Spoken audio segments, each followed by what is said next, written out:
1912년 4월 14일 타이타닉호가 빙산과 충돌한 뒤 가장 먼저 무너진 곳이 어디였는지 아십니까? 선체 틈새도 아니고 갑판도 아닙니다. 바로 직사각형 창문들이었어요. 배가 기울면서 파도가 창문을 때리기 시작합니다. 유리가 박살나면서 바닷물이 쏟아져 들어왔죠. 그런데 신기한 건 현대 크루즈선을 보면 아래층 창문은 여전히 작고 동그랗게 생겼다는 겁니다. 마치 잠수함 창문처럼 말이죠. 위층은 바닥부터 천장까지 시원한 유리벽인데 왜 아래층만 이렇게 답답하게 만들어 놨을까요? 혹시 아래층 손님들이 덜 중요해서? 아니면 돈을 아끼려고? 전혀 아닙니다. 오늘 이 작은 창문 하나에 담긴 생존의 과학을 파헤쳐 보겠습니다. 선박 창문의 역사를 거슬러 올라가면 흥미로운 사실들이 보입니다. 고대 로마의 갤리선이나 바이킹 롱십을 보면 창문이라는 게 거의 없었거든요. 노젓는 구멍이나 작은 환기구 정도만 있었죠. 왜 그랬을까요? 목재로 만든 배는 우리 생각보다 훨씬 약했기 때문입니다. 배 측면에 큰 구멍을 뚫으면 파도가 칠 때마다 물이 새는 건 기본이고 나무가 갈라지면서 배 전체가 두 동강 날 수 있었어요. 당시 선박 목수들은 수백 년의 경험으로 하나를 확실히 알고 있었습니다. 배 측면은 최대한 튼튼하게, 구멍은 최소한으로 뚫어야 살아남는다는 것을 말이죠. 16세기 유럽 상선들에서 포트홀이라는 게 처음 등장합니다. 포트는 항구, 홀은 구멍이라는 뜻인데 처음엔 그냥 둥근 구멍이었어요. 공기 좀 통하고 햇빛 좀 들어오라고 뚫은 거죠. 유리를 끼운 건 훨씬 나중 일입니다. 당시 유리는 금보다 비쌌거든요. 17세기 영국에서 유리에 세금을 매겼을 정도니까요. 창문 개수가 많을수록 세금을 더 내야 했습니다. 그래서 부자들만 유리창을 달 수 있었죠. 선박은 더 했습니다. 선장실이나 물 위 10m 이상 높은 갑판에만 얇디얇은 유리를 조심스럽게 끼워 넣었어요.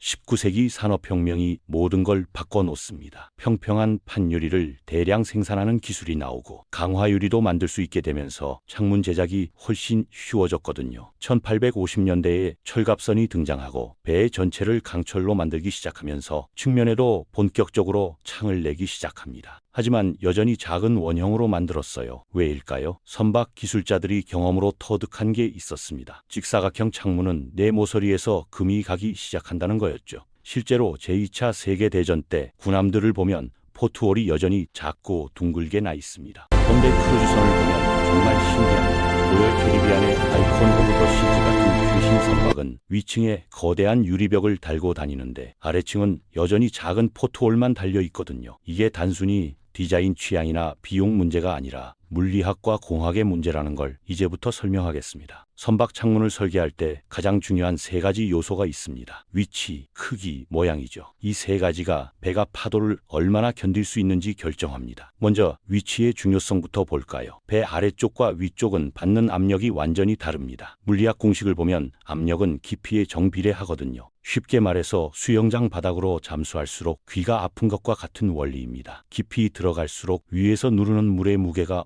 무거워지니까요. 배 아래 1층에서 2층 사이, 전문 용어로 자유갑판이라고 부르는 구역은 폭풍이 칠 때 엄청난 압력을 받습니다. 20m 높이 파도가 직접 때릴 수 있거든요. 이때 창문이 받는 압력은 평방미터당 5톤에서 10톤에 달해요. 작은 승용차 두세 대가 창문 위에 올라앉은 것과 비슷한 무게죠. 그런데 3층 이상 올라가면 어떻게 될까요? 압력이 2톤에서 5톤 정도로 확 줄어듭니다. 최상층 선교 부분은 1톤 이하까지 떨어지고요. 국제선급협회 같은 기관에서는 이런 높이별 압력 기준을 아주 정밀하게 계산해서 규정으로 만들어놨습니다. 2016년에 규정이 개정되면서 더 세밀해졌어요. 배 앞쪽과 뒤쪽도 받는 압력이 다르다는 걸 반영한 겁니다. 배 앞쪽은 파도를 정면으로 맞으니까 더 강한 압력을 받거든요. 그래서 같은 높이라도 앞쪽 창문은 더 튼튼하게 만들어야 합니다. 이런 세세한 계산들이 모두 승객의 생명을 지키기 위한 거예요. 여기서 잠깐 재미있는 가정을 해볼까요? 만약에 크루즈선 아래층에 아파트 거실처럼 큰 통통창을 달면 어떻게 될까요? 상상만 해도 끔찍합니다. 폭풍이 몰아치는 밤 20m 높이 파도가 그 큰 창문을 정면으로 때리는 순간을 생각해보세요. 거대한 거인이 전력으로 배를 발로 차는 것과 똑같은 충격이 가해집니다. 그 순간 유리에 걸리는 힘은 상상을 초월하죠. 넓은 유리는 압력을 분산시킬 곳이 없어서 과자 부스러기처럼 산산조각 날 겁니다. 깨진 창문으로 바닷물이 폭포수처럼 쏟아져 들어오면서 객실은 순식간에 물에 잠기고 배 전체의 균형이 무너지면서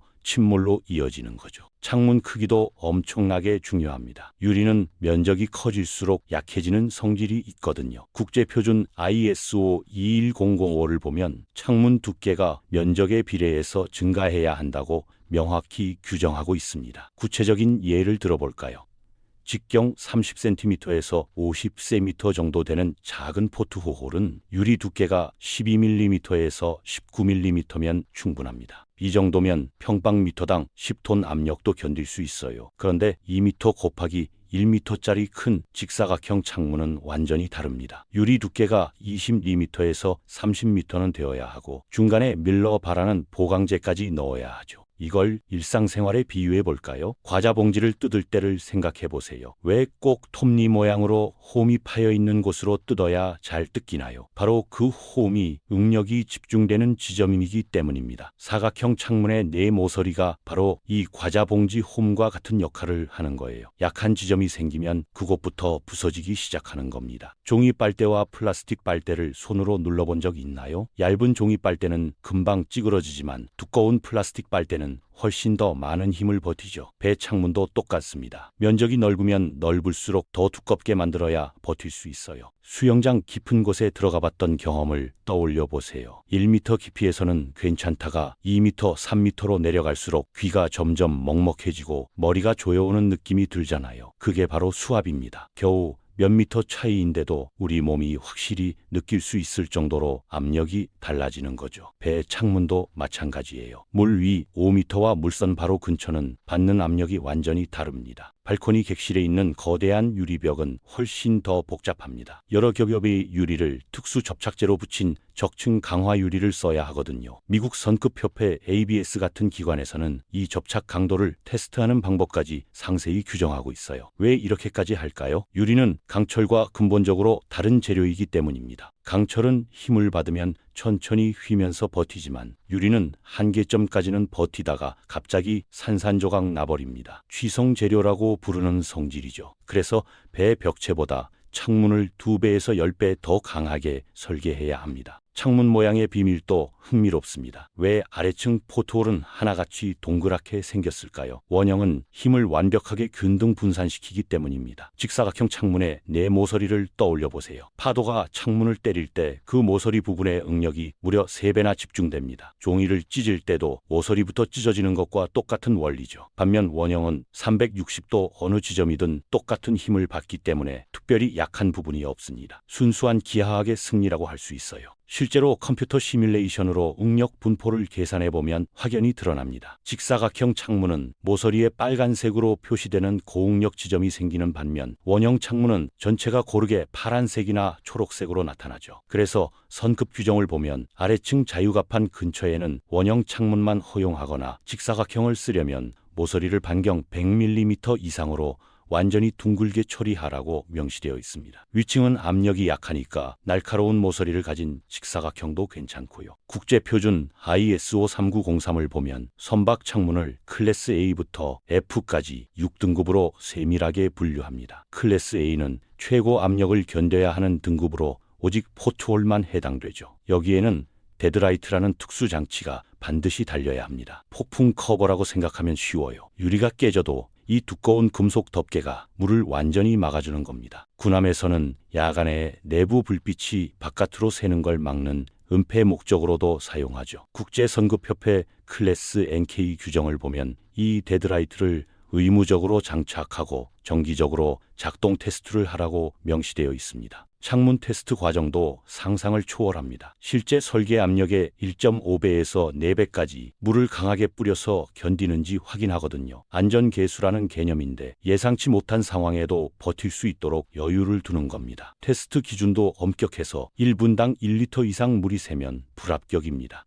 여객선은 국제해상인명안전협약 솔라스에 따라 훨씬 더 까다로운 기준을 적용받아요. 창문 하나가 깨져도 침수로 이어지지 않도록 여러 겹의 안전장치를 갖춰야 하죠. 1912년 타이타닉호에 실제로 탑승했던 생존자의 증언을 보면 소름 끼치는 장면이 나옵니다. 한 승객은 이렇게 말했어요. 처음엔 아무도 심각하게 받아들이지 않았습니다. 그런데 객실 복도를 걷다가 창문 밖을 보는 순간 심장이 멎는 줄 알았죠. 원래 하늘이 보여야 할 창문 밖으로 검은 바닷물이 보이기 시작했거든요. 배가 기울면서 창문이 물속으로 잠기고 있었던 겁니다. 그로부터 몇 분 뒤 직사각형 창문들이 파도 압력을 못 이기고 하나둘씩 깨지기 시작했습니다. 깨진 창문으로 쏟아져 들어온 바닷물은 복도를 순식간에 채웠고 사람들은 물을 피해 위층으로 달려갔죠. 하지만 위층으로 올라갈수록 창문은 더 많았고 결국 배 전체가 물에 잠기는 시간을 앞당기는 결과를 낳았습니다. 1912년 타이타닉호 침몰 사건을 분석한 보고서를 보면 충격적인 내용이 나옵니다. 빙산과 충돌한 직후 선체에 난 구멍보다 창문 파손이 더 큰 침수 원인이었다는 거예요. 배가 기울면서 원래 물 위에 있어야 할 창문들이 수면 아래로 잠기기 시작했고 직사각형 창문들이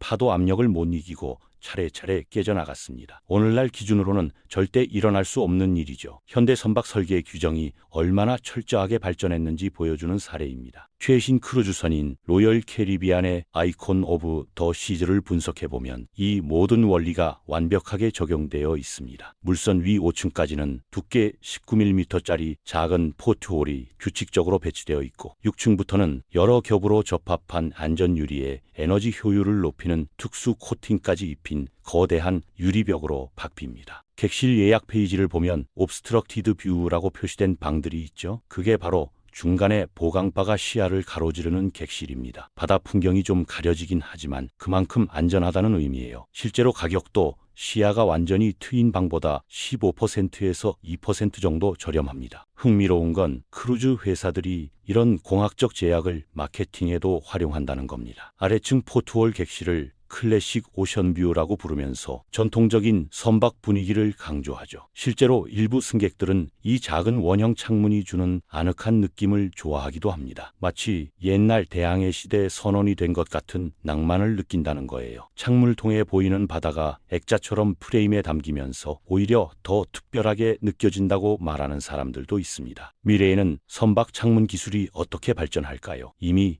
스마트 글라스 기술이 적용되기 시작했습니다. 전기 신호를 보내면 투명도가 조절되는 유리인데 버튼 하나로 불투명하게 만들 수 있어서 커튼이 필요 없죠. 밤에 잘 때는 완전히 불투명하게 만들고 아침에 일어나면 투명하게 바꿔서 햇살과 바다를 볼 수 있습니다. 탄소 섬유 복합 재료로 창틀을 만드는 연구도 진행 중입니다. 강철보다 가볍고 강해서 더 얇고 넓은 창문을 달 수 있거든요. 배 무게를 줄이면 연료도 절약되고 속도도 빨라지니까 일석이조죠. 나노 기술을 적용한 자가 치유 유리도 개발되고 있어요. 작은 균열이 생기면 유리 속에 들어있는 특수 물질이 흘러나와서 자동으로 메워지는 원리입니다. 마치 사람 피부에 상처가 나면 딱지가 생겨서 아물듯이 유리도 스스로 치유하는 능력을 갖게 되는 거죠. 아직은 실험실 단계지만 10년 안에 실용화될 거라고 전문가들은 예측하고 있습니다. 더 나아가서 어떤 연구자들은 창문이 아예 없는 배를 상상하고 있습니다. 대신 배 내부 벽 전체를 초고화질 스크린으로 만드는 거예요. 배 외부에 달린 수백 개의 카메라가 360도로 바깥 풍경을 실시간으로 촬영하고 그걸 내부 스크린에 보여주는 방식이죠. 이렇게 하면 창문 때문에 약해지는 구조적 문제를 완전히 해결할 수 있습니다. 게다가 바닷속 물고기를 보고 싶으면 수중 카메라 화면으로 전환하고 밤하늘 별자리를 보고 싶으면 위를 향한 카메라 화면으로 바꿀 수도 있죠. 심지어 가상현실 기술과 결합해서 지금 남태평양에 있지만 화면으로는 북극 풍경을 볼 수도 있습니다. 물론 이런 기술들이 실현되려면 해결해야 할 문제들이 많습니다.